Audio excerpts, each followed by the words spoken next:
स्वतःच्या ध्येयावरची नजर विचलित होता कामा नये. इतिहास कोण घडवू शकतं? ध्येय अनेक जण ठरवतात. ध्येयापासून दूर करणाऱ्या अनेक वाटा तुम्हाला आधीमध्ये मिळतात.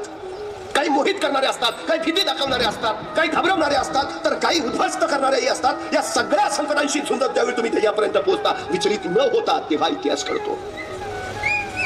अजिबात नाही. महाराजांचं सगळ्यात मोठं वैशिष्ट्य सगळं बाजूला सांग. आणि महाराज प्रतापगडावर आले.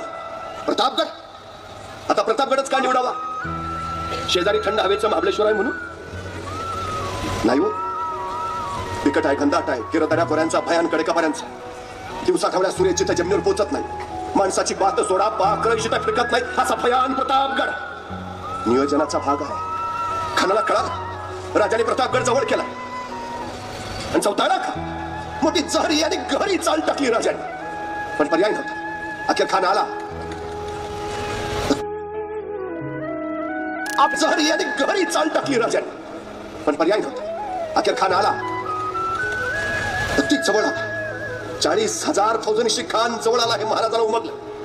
आणि महाराजांनी आपल्या सोबत्यांना सांगितलं, खान 40,000 आहे. आपलं सैन्य गोळा करा, आपलं सैन्य गोळा करा. माणसं कामाला लागली.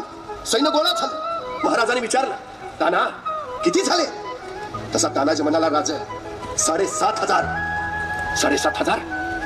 ताना, खानाचे 40,000 आहेत. आपले एवढेच. अरे पण खानाचे 40,000 आहेत ताना. आपले एवढेच. होती नव्हती तेवढी सगळी गोळा करून आणल्यात. रानातली गुरामागची सगळी म्हणून आणल्यात. याच्यापेक्षा आपले वाढूच शकत नाहीत. तानाजींनी स्पष्ट सांगितलं, याच्यापेक्षा आपले वाढूच शकत नाहीत. आपले 7,500च. आता महाराजांनी काय करावं? खानाचे 40,000, आपले 7,500. डिपॉझिट पण राहणार नाही. कसं लढणार? माघार घेतली, पळून गेले, निराशेचा विचार केला. कदा अफजल खानाच्या हाती लागून मरण्यापेक्षा स्वतःच आत्महत्या केलेली बरी, म्हणून महाराजांनी तो विचार केला. तुमच्या माझ्या पुढे काहीच नाही संकट आली. संकट ही महाराजांच्या पुढाशी मृत्यूशी झुंज असणारी प्रत्येक प्रसंग.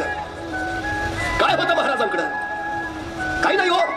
शून्यात न विश्व उभा करणारा राजा म्हणून वर्णन करतो आम्ही महाराजांचं. ते आमचं बिघडलंय सध्या. कुणीतरी येतो, आमची परिस्थिती नव्हती हो. तू गप. मला भयान राग येतो असल्या माणसांचा. आमची परिस्थिती नव्हती हो. परिस्थिती माणसाला घडवती नाही, परिस्थिती माणसाला बिघडवती नाही. माणूसच परिस्थिती घडवतो आणि माणूसच परिस्थिती बिघडवतो. ही सगळ्यात मोठी वस्तुस्थिती. असेच नवनवीन व्हिडिओ पाहण्यासाठी या चॅनलला सबस्क्राईब करा.